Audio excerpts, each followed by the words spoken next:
আসসালামু আলাইকুম। দেখতে পাচ্ছেন এখন ওসমান গনি পানা ভাইয়ের সারের দোকান, এখন শ্রীপুর কুমারিয়া বাজারে এখন দোকানটা মোড়ে চলে এসেছে। দেখতে পাচ্ছেন অনেক কালেকশন, অনেক ধরনের সার পেয়ে যাবেন। প্যাকেটে খুচরা বিক্রি করা হয়। এখানকার আসলে আপনারা দেখাচ্ছি সারের অবস্থাগুলো অনেক ভালো। নতুন নতুন ইনটেক পেয়ে যাবেন বস্তা। আর দিনে করে চলে আসেন শ্রীপুর কুমারিয়া মোড়ে পশ্চিম বাজার ওসমান গনি পানা সারের দোকানে।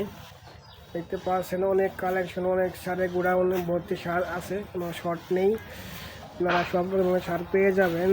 দেরি না করে চলে আসেন ওসমান গনির সারের দোকানে, পেয়ে যাবেন অনেক ধরনের বীজ পেয়ে যাবেন। দেখতে পাচ্ছেন বীজগুলা, ওষুধ দেখতে পাচ্ছেন, ওষুধ অনেক জিনিস দেখতে পাচ্ছেন, দেখতে পাচ্ছেন অনেক কিছু। পাশাপাশি আসলে একেও পেয়ে যাবেন, জয়নালকেও পেয়ে যাবেন। এখানকার আসলে তিনি সব সময় থাকবে।